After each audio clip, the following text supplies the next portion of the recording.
Hi friends, welcome back to our channel. Friends, మనకు DyEO నోటిఫికేషన్కి ఎన్ని అప్లికేషన్స్ వచ్చాయి? డివైఈఓ నోటిఫికేషన్లో 24 పోస్టులు ఉన్నాయి. ఆ 24 పోస్టులో మనకు ఫస్ట్ జోన్లో చాలా తక్కువ ఉన్నాయి. ఫస్ట్ జోన్లో వచ్చేసి మనకు ఒక 9 పోస్టులు, మిగతాగా 14 పోస్టులు సెకండ్ జోన్లోకి వెళ్ళిపోయినాయి. ఇవి మల్టీ జోన్ పర్పస్ ఉద్యోగాలని మీకు తెలుసు, నోటిఫికేషన్ కూడా అదే. కానీ మంచి ఉద్యోగం అన్నమాట. గ్రూప్ 1 స్థాయికి ఏ మాత్రం కూడా తగ్గనటువంటి పోస్ట్ ఇది.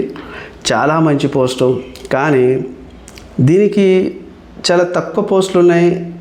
ఎక్కువ కాంపిటీషన్ ఉంటుందా, మరి ఎట్లా చదవాలి, ఏం సంగతి, అసలు ఎంతమంది అప్లై చేసి ఉంటారు అని చాలామంది నిరుద్యోగ సోదరులు ప్రిపరేషన్లో ఉన్నవాళ్ళు కాస్తంత వాళ్ళ మనసులో ఇలాంటి ప్రశ్నలు నిత్యము మెదలుతానే ఉంటాయి. అలాంటి వాళ్ళ కోసం ఈ వీడియో చేస్తున్నా.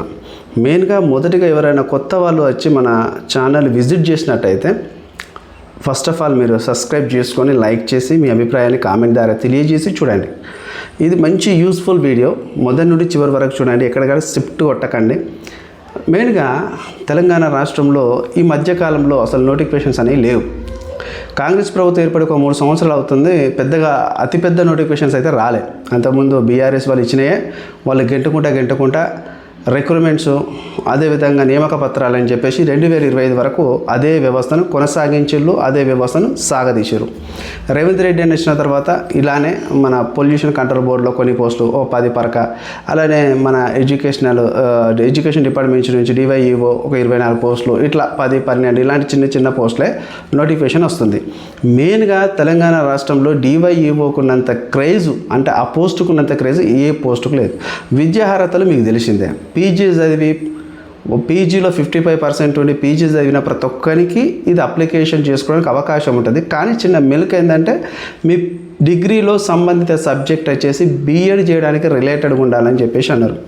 అయితే ఇక్కడ మెయిన్గా వచ్చిన బాధ ఏంటంటే ఇక్కడ జనరల్ పీజీ చదివిన వాళ్ళు, అలానే బీటెక్లో చదివిన వాళ్ళు కూడా, బీటెక్ ఎంటెక్ చేసిన వాళ్ళు కూడా ఈ డివైఈఓకి అప్లై చేసుకోవచ్చు. కానీ వాళ్ళ ఒక సబ్జెక్ట్ అనేది ఖచ్చితంగా బీఎడ్ చేయడానికి అనుకూలంగా ఉండాలి. అయితే ఇక్కడ బీఎడ్ చేసిన వాళ్ళు, అదేవిధంగా బీఎడ్ చేయని వాళ్ళు, ఈ ఇద్దరు వ్యక్తుల మధ్య ఇక్కడ పోటీ జరుగుతుంది. మెయిన్గా డివైఈఓకి బీఎడ్ చేసిన వాళ్ళు ఎంతమంది అప్లై చేసి ఉంటారు, నాన్ బీఎడ్ వాళ్ళు ఎంతమంది అప్లై చేసి ఉంటారు అనేది చాలామంది డౌట్ వస్తుంది. అయితే నేను చూసిన విషయాలు ఏంటంటే ఈ మధ్యకాలంలో అంతకుముందు 2022, 23, 24 వరకు కూడా టీజీపీఎస్సీ ఏదైనా నోటిఫికేషన్ ఇస్తే అప్లికేషన్ అయిపోయినాక ఒక 4-5 రోజులు టైం తీసుకొని ఒక వెబ్ నోట్ రిలీజ్ చేస్తూ ఉండేది. ఇన్ని వేల మంది అప్లై చేసినారు, ఇన్ని లక్షల మంది అప్లై చేసినారు. కానీ మరి ఎందుకు మరి ఈసారి అసలు వాళ్ళు దాని గురించి పట్టించుకోవట్లేదు, ఎంతమంది అప్లై చేసినారనే విషయాన్ని కూడా వాళ్ళు చెప్పట్లేదు. వాళ్ళు చెప్పకుండా పర్వాలేదు, నా సొంతంగా నేను అనాలిసిస్ చేసి చెప్తున్నా. డివైఈఓకి ఎన్ని అప్లికేషన్స్ వచ్చాయంటే ఈ మధ్యకాలంలో నేను చాలామంది డివైఈఓకి క్లాసులు చెప్తున్నారు, ఎడ్యుకేషన్ పేపర్ క్లాసులు చెప్తున్న వాళ్ళందరి వీడియోలు చూస్తూ ఉన్నాను నేను. ఎందుకంటే ఫస్ట్ ఆఫ్ ఆల్ ఇక్కడ ఏం గమనించిన అంటే, ఇప్పుడు ఉదాహరణకు గ్రూప్ 1 ప్రిపేర్ అయ్యే వాళ్ళు ఉంటారు, గ్రూప్ 2 ప్రిపేర్ అయ్యే వాళ్ళు ఉంటారు, గ్రూప్ 3 ప్రిపేర్ అయ్యే వాళ్ళు ఉంటారు. కొంతమంది కరెంట్ అఫైర్స్ ఒక ఛానల్ పెట్టుకొని ఆ ఛానల్ నడుపుతుంటే కొంతమంది కరెంట్ అఫైర్స్ అవసరం, మాకు ఎగ్జామ్ ప్రిపేర్ అవుతున్న చూసే వ్యూవర్స్ ఉంటారు. అట్లా నేను ఇదంతా గమనించింది ఏం జరిగిందంటే, కేవలం DyEO second paper education paper ఎవరైతే వీడియో చేస్తున్నారో యూట్యూబ్లో ఎడ్యుకేషన్ ఛానల్, వాళ్ళ వీడియోకి ఎన్ని వ్యూస్ వస్తున్నాయి, టోటల్గా ఒక 1000 వస్తున్నాయా, 2000 వస్తున్నాయా, 3000 వస్తున్నాయా అని నేను ఒక దగ్గర ఒక నెలన్నర నుండి గమనిస్తూ ఉన్నా కొన్ని ఛానల్స్ని. ఆ ఛానల్స్ పేరు నేను చెప్పను. ఆ ఛానల్ గమనించినప్పుడు కేవలం ఒక 6000 వ్యూస్ దాటలేదు, 6000 వ్యూస్ దాటలేదు. అంటే నాకు ఏం అబ్జర్వేషన్ చేసినా అంటే, ఈ డివైఈఓకి అప్లై చేసిన వాళ్ళ దాంట్లో ఇప్పుడు వాళ్ళు ఎన్ని వేల మంది అయినా అప్లై చేయని, 30,000 మంది అప్లై చేయని, 40,000 మంది అప్లై చేయని, 50,000 కావచ్చు, 60,000 కావచ్చు, 70,000, ఎన్ని వేల మంది అయినా అప్లై చేయని. కానీ నోటిఫికేషన్కి అప్లై చేసి ప్రిపరేషన్ నుండి స్టిల్ నా బుక్స్ పట్టుకొని ప్రిపేర్ అయ్యే వాళ్ళు కేవలం నా అనాలిసిస్ ప్రకారం జస్ట్ ఒక 6,000 మందే ఉన్నారనిపిస్తుంది నాకు. ఎందుకంటే ఎవరి వీడియో చూడండి 6,000, 7,000, 6,000, 7,000, మహా అంటే ఒక 10K 10,000 అంతే. అంటే 24 పోస్టులకు ఒక 10,000 మందిలోనే కాంపిటీషన్ అనేది ఉన్నది. ఒక 10,000 మంది ప్రిపరేషన్లో సిద్ధంగా ఉన్నారు. ఈ 10,000 మందిలో కంటిన్యూగా రోజు చదివేటోడు, రోజు పుస్తకాలు బట్టి చదివేటోడు చూస్తే నాకు తెలిస్తే ఫిల్టరింగ్ చేస్తే ఒక 4,000 3,000 మంది మధ్యనే ఉంటారు. ఎందుకంటే చాలామందికి సిలబస్ పూర్తిగా తెలియదు, చాలామందికి బుక్స్ అవైలబిలిటీ లేదు, చాలామంది వేరే వేరే బుక్స్ కొనుక్కున్నారు, ఆ బుక్స్లో సరైన అంశాలు లేక కొంతమందికి ఏం అర్థం కాక బుక్స్ పక్కన పెట్టి వాళ్ళ వర్క్ వాళ్ళు చేసుకుంటున్నారు. కాబట్టి DYEOకి కేవలం అప్లై చేసిన వాళ్ళు నాకు తెలిసి ఒక 30 నుంచి 40 వేల మంది ఉంటారు కావచ్చు. కానీ ప్రిపరేషన్లో ఉన్న వాళ్ళు కేవలం సీరియస్గా డైలీ హార్డ్ వర్క్ చేస్తూ ప్రతిరోజు ప్రిపరేషన్ ఉన్న వాళ్ళు ఒక 5,000 మంది ఉంటారు.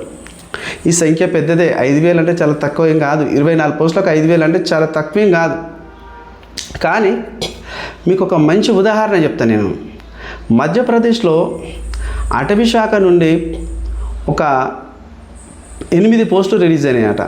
మధ్యప్రదేశ్ స్టేట్లో 8 ఫారెస్ట్ బీట్ ఆఫీసర్స్ లాగా, అక్కడ ఫారెస్ట్ ఆఫీసర్స్ అంటారంట. అవి 8 పోస్టులు రిలీజ్ అయితే ఆ పోస్టులకి ఈజీగా ఒక 200-300 మంది అప్లై చేసినారంట. అందరూ రిటర్న్ ఎగ్జామ్స్ రాస్తే వాళ్ళు జస్ట్ క్వాలిఫై అయిన వాళ్ళు ఎంతమంది ఉంటారు, పోస్టులు ఎన్ని ఉంటాయో అన్నీ ఇస్తారు. 8 మంది క్వాలిఫై అయ్యారు. ఆ 8 మందిలో మళ్ళీ ఏం చేసినారంటే ఈవెంట్ పెట్టారు. ఏంది, వాకబుల్ ఈవెంట్ ఉంటుంది కదా, ఆ వాకబుల్ పెడితే నడవడానికి వాళ్ళు ఉంటుంది కదా, రన్నింగ్ పరిగెత్తడం కాకుండా అటవీ శాఖ వాళ్ళకి రన్నింగ్ ఉండదు, నడవడమే ఉంటుంది. ఒక 5 కిలోమీటర్లు 25 కిలోమీటర్లు. అయితే ఆ 8 పోస్టులకు ఒక్క అమ్మాయే అటెండ్ అయింది. అంటే 8 మంది ఏమనుకున్నారంటే ఎంతోమంది వచ్చి ఉంటారు, ఎంతోమంది పోయి ఉంటారు, మనం పోవడం ఎందుకు అని చెప్పేసి భయపడి కొంతమంది పోలేదు. ఎవరైతే డేర్ చేసిందో అమ్మాయి ఫస్ట్ నుండి చివరి వరకు, ఆ అమ్మాయికి ఇప్పుడు ఉద్యోగం వచ్చింది.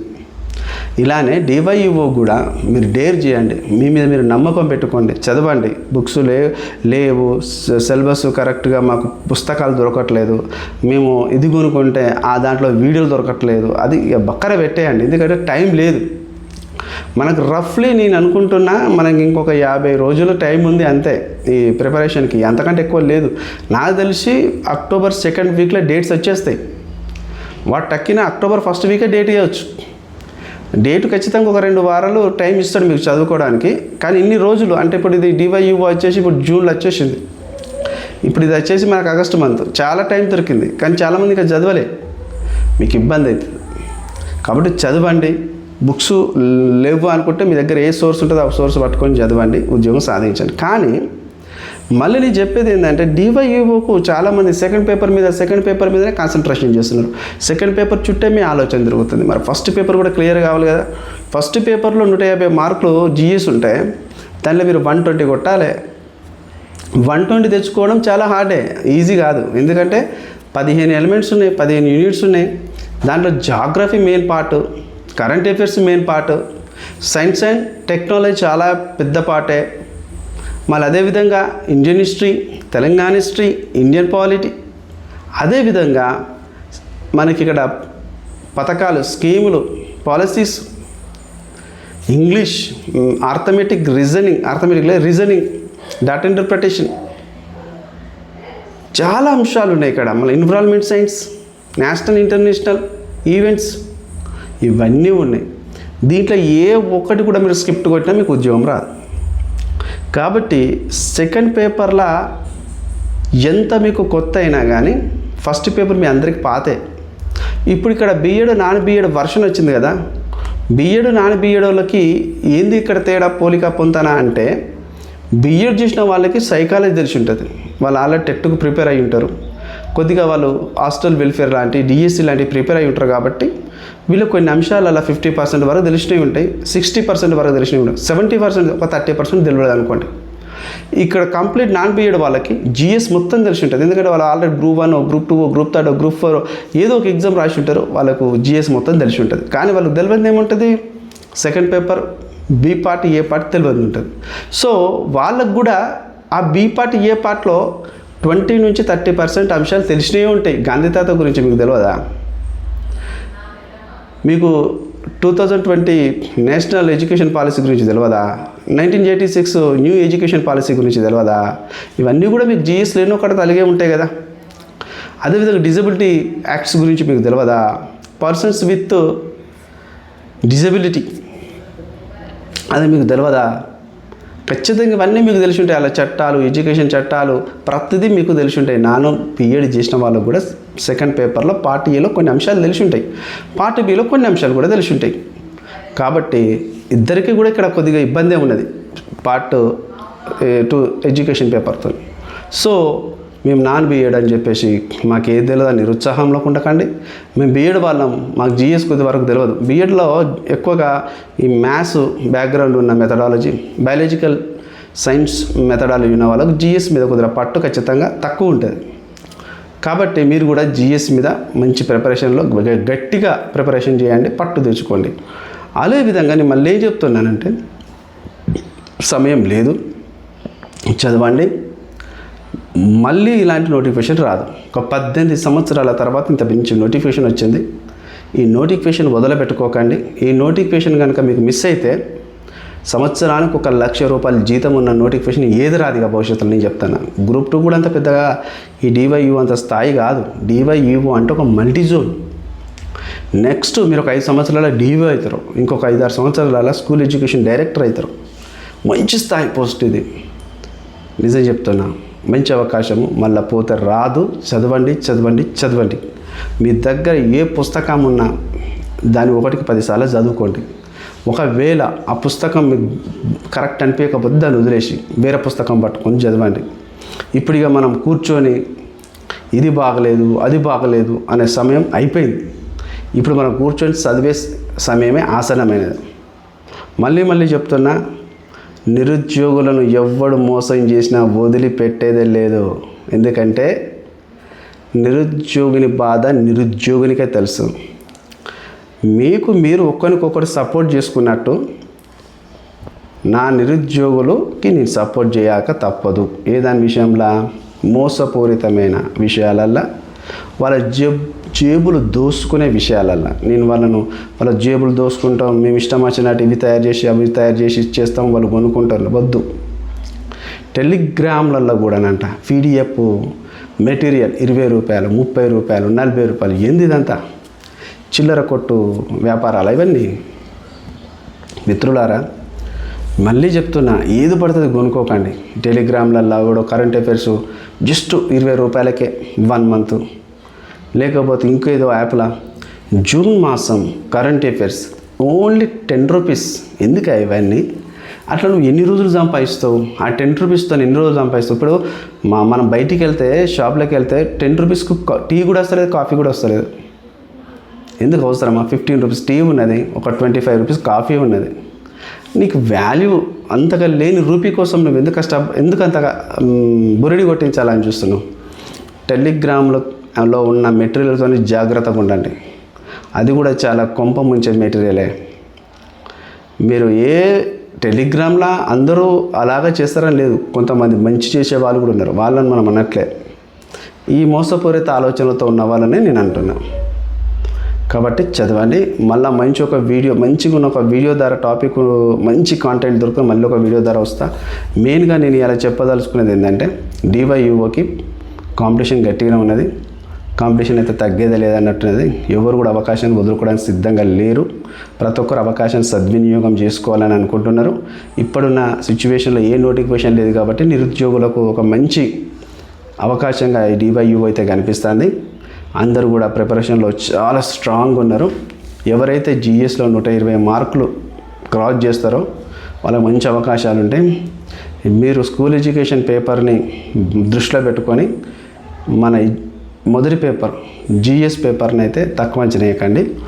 మీ ఉద్యోగం డిసైడ్ చేసే ఫస్ట్ పేపర్. మీ ఉద్యోగం డిసైడ్ చేసేదే ఫస్ట్ పేపర్.